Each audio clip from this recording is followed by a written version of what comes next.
ஜனவரி 11 வேத வாசிப்பு பகுதி. ஆதியாகமம் 21ஆம் அதிகாரம். கர்த்தர் தாம் சொல்லியிருந்தபடி சாராள் பேரில் கடாட்சமானார். கர்த்தர் தாம் உரைத்தபடியே சாராளுக்கு செய்தருளினார். ஆபிரகாம் முதிர் வயதாயிருக்கையில் சாராள் கர்ப்பவதியாகி தேவன் குறித்திருந்த காலத்திலே அவனுக்கு ஒரு குமாரனை பெற்றாள். அப்பொழுது ஆபிரகாம் தனக்கு சாராள் பெற்ற குமாரனுக்கு ஈசாக்கு என்று பெயரிட்டான். தன் குமாரனாகிய ஈசாக்கு பிறந்த 8ஆம் நாளிலே ஆபிரகாம் தனக்கு தேவன் கட்டளையிட்டிருந்தபடி அவனுக்கு விருத்த சேதனம் பண்ணினான்.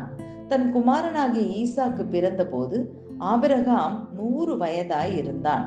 அப்பொழுது சாராள், தேவன் என்னை நகைக்க பண்ணினார், இதை கேட்கிற யாவரும் என்னோடே கூட நகைப்பார்கள். சாராள் பிள்ளைகளுக்கு பால் கொடுப்பாள் என்று ஆபிரகாமுக்கு எவன் சொல்லுவான்? அவருடைய முதிர் வயதிலே அவருக்கு ஒரு குமாரனை பெற்றேனே என்றாள். பிள்ளை வளர்ந்து பால் மறந்தது. ஈசாக்கு பால் மறந்த நாளிலே ஆபிரகாம் பெரிய விருந்து பண்ணினான். பின்பு எகிப்து தேசத்தாளாகிய ஆகார் ஆபிரகாமுக்கு பெற்ற குமாரன் பரியாசம் பண்ணுகிறதை சாராள் கண்டு ஆபிரகாமை நோக்கி, இந்த அடிமை பெண்ணையும் அவள் மகனையும் புறம்பே தள்ளும். இந்த அடிமை பெண்ணின் மகன் என் குமாரனாகிய ஈசாக்கோடே சுதந்திரவாளியாய் இருப்பதில்லை என்றாள். தன் மகனை குறித்து சொல்லப்பட்ட இந்த காரியம் ஆபிரகாமுக்கு மிகவும் துக்கமாய் இருந்தது.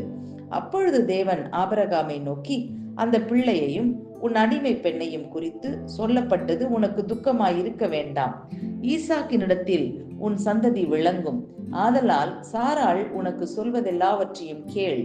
அடிமை பெண்ணின் மகனும் உன் வித்தாய் இருக்கிறபடியால் அவனையும் ஒரு ஜாதியாக்குவேன் என்றார். ஆபிரகாம் அதிகாலையில் எழுந்து அப்பத்தையும் ஒரு துருத்தி தண்ணீரையும் எடுத்து ஆகாருடைய தோளின் மேல் வைத்து பிள்ளையையும் ஒப்பு கொடுத்து அவளை அனுப்பிவிட்டான். அவள் புறப்பட்டு போய் பெயர்செபாவின் வனாந்திரத்திலே அலைந்து திரிந்தாள். துருத்தியில் இருந்த தண்ணீர் செலவழிந்த பின்பு அவள் பிள்ளையை ஒரு செடியின் கீழே விட்டு, பிள்ளை சாகிறதை நான் பார்க்க மாட்டேன் என்று எதிராக அம்பு பாயும் தூரத்திலே போய் உட்கார்ந்து சத்தமிட்டு அழுதாள். தேவன் பிள்ளையின் சத்தத்தை கேட்டார். தேவதூதன் வானத்திலிருந்து ஆகாரை கூப்பிட்டு, ஆகாரே, உனக்கு என்ன சம்பவித்தது? பயப்படாதே. பிள்ளை இருக்கும் இடத்திலே தேவன் அவன் சத்தத்தை கேட்டார். நீ எழுந்து பிள்ளையை எடுத்து அவனை உன் கையினால் பிடித்து கொண்டு போ, அவனை பெரிய ஜாதியாக்குவேன் என்றார். தேவன் அவளுடைய கண்களை திறந்தார். அப்பொழுது அவள் ஒரு தண்ணீர் துறவை கண்டு போய் துருத்தியிலே தண்ணீர் நிரப்பி பிள்ளைக்கு குடிக்க கொடுத்தாள். தேவன் பிள்ளையுடனே இருந்தார். அவன் வளர்ந்து வனாந்திரத்திலே குடியிருந்து வில் வித்தையிலே வல்லவனானான். அவன் பாரான் வனாந்திரத்திலே குடியிருக்கையில் அவனுடைய தாய் எகிப்து தேசத்தாளாகிய ஒரு பெண்ணை அவனுக்கு விவாகம் பண்ணுவித்தாள். அக்காலத்தில் அபிமெலேக்கும் அவன் சேனாதிபதியாகிய பிகோலும் ஆபிரகாமை நோக்கி, நீ செய்கிற காரியங்கள் எல்லாவற்றிலும் தேவன் உன்னுடனே இருக்கிறார். ஆகையால் நீ எனக்காவது என் குமாரனுக்காவது என் பேரனுக்காவது வஞ்சனை செய்யாமல் நான் உனக்கு செய்த தயவின்படியே நீ எனக்கும் நீ தங்கியிருக்கிற இந்த தேசத்திற்கும் தயவு செய்வேன் என்று இங்கே தேவன் உன் பேரில் எனக்கு ஆணையிட்டு கொடு என்றான். அதற்கு ஆபிரகாம், நான் ஆணையிட்டு கொடுக்கிறேன் என்றான். ஆனாலும் அபிமெலேக்குடைய வேலைக்காரர் கைவசப்படுத்தி கொண்ட துறவின் நிமித்தம் ஆபிரகாம் அபிமெலேக்கை கடிந்து கொண்டான். அதற்கு அபிமெலேக்கு, இந்த காரியத்தை செய்தவன் இன்னான் என்று எனக்கு தெரியாது, நீயும் எனக்கு அறிவிக்கவில்லை. இன்று நான் அதை கேட்டதே அன்றி இதற்கு முன் அதை நான் கேள்விப்பட்டதே இல்லை என்றான்.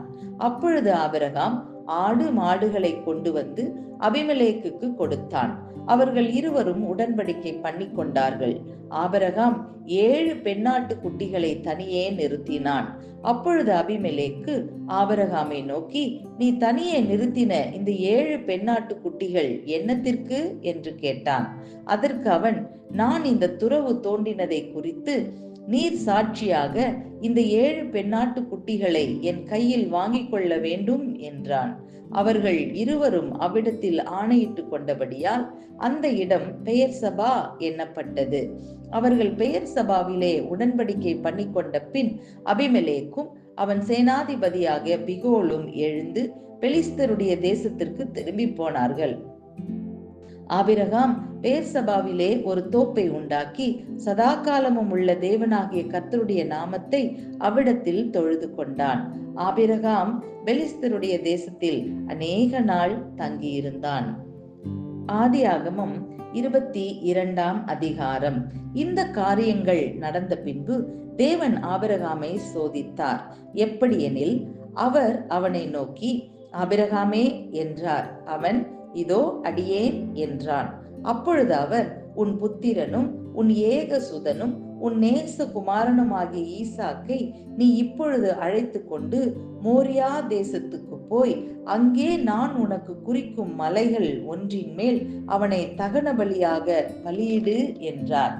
ஆபிரகாம் அதிகாலையில் எழுந்து தன் கழுதையின் மேல் சேணம் கட்டி தன் வேலைக்காரரில் 2 பேரையும் தன் குமாரன் ஈசாக்கையும் கூட்டிக் கொண்டு தகன பலிக்கு கட்டைகளையும் பிளந்து கொண்டு தேவன் தனக்கு குறித்த இடத்திற்கு புறப்பட்டு போனான். 3ஆம் நாளில் ஆபிரகாம் தன் கண்களை ஏறெடுத்து பார்த்து தூரத்திலே அந்த இடத்தை கண்டான்.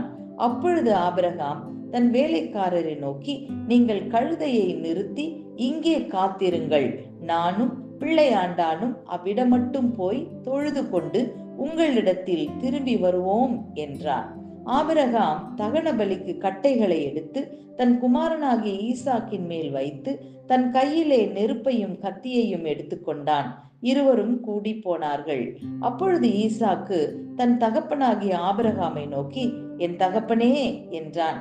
அதற்கு அவன், என் மகனே, இதோ இருக்கிறேன் என்றான். அப்பொழுது அவன், இதோ நெருப்பும் கட்டையும் இருக்கிறது, தகன பலிக்கு ஆட்டுக்குட்டி எங்கே என்றான். அதற்கு ஆபிரகாம், என் மகனே, தேவன் தமக்கு தகன பலிக்கான ஆட்டுக்குட்டியை பார்த்து கொள்வார் என்றான். அப்புறம் இருவரும் கூடி போய் தேவன் அவனுக்கு சொல்லி இருந்த இடத்துக்கு வந்தார்கள்.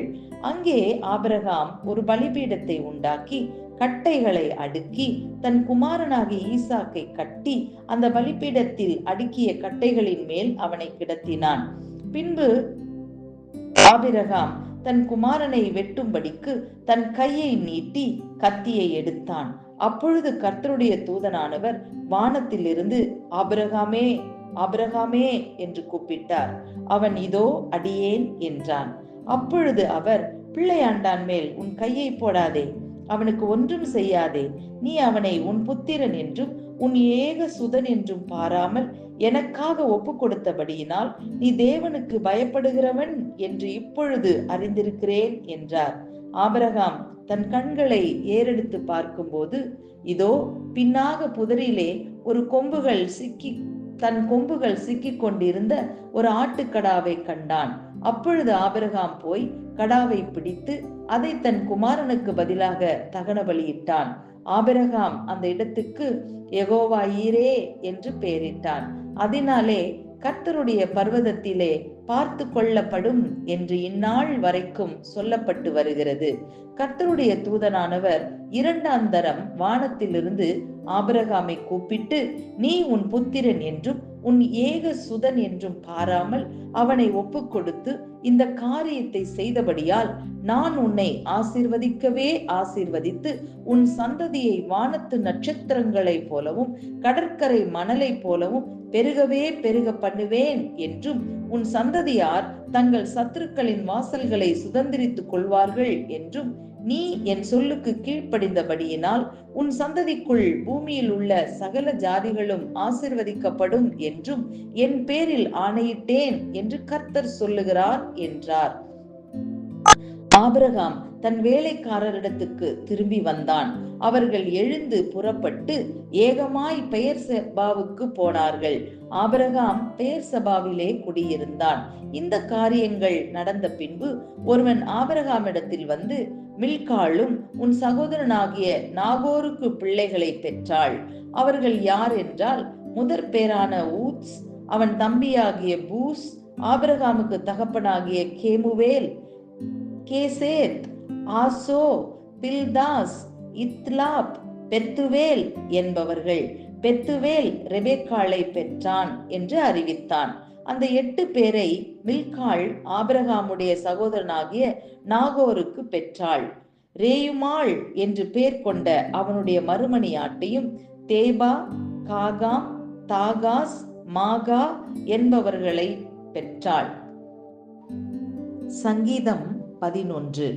நான் கர்த்தரை நம்பியிருக்கிறேன், பின்ன ஏன் நீங்கள் என் ஆத்துமாவை நோக்கி பட்சியை போல உன் மலைக்கு பறந்து போ என்று சொல்லுகிறீர்கள்?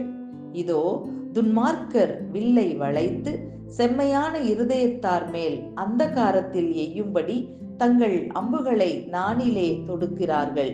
அஸ்திபாரங்களும் நிர்மூலமாகிறதே, நீதிமான் என்ன செய்வான்? கர்த்தர் தம்முடைய பரிசுத்த ஆலயத்தில் இருக்கிறார். கர்த்தருடைய சிங்காசனம் பரலோகத்தில் இருக்கிறது. அவருடைய கண்கள் மனுபுத்திரரை பார்க்கிறது. அவருடைய இமைகள் அவர்களை சோதித்தருகிறது. கர்த்தர் நீதிமானை சோதித்தருகிறார். துன்மார்க்கனையும் கொடுமையில் பிரியமுள்ளவனையும் அவருடைய உள்ளம் வெறுக்கிறது. துன்மார்க்கர் மேல் கண்ணிகளை வருஷிக்க பண்ணுவார். அக்கினியும் கந்தகமும் கடுங்கோடை கொந்தளிப்பும் அவர்கள் குடிக்கும் பாத்திரத்தின் பங்கு. கர்த்தர் நீதியுள்ளவர், நீதியின் மேல் பிரியப்படுவார். அவருடைய முகம் செம்மையானவனை நோக்கி இருக்கிறது.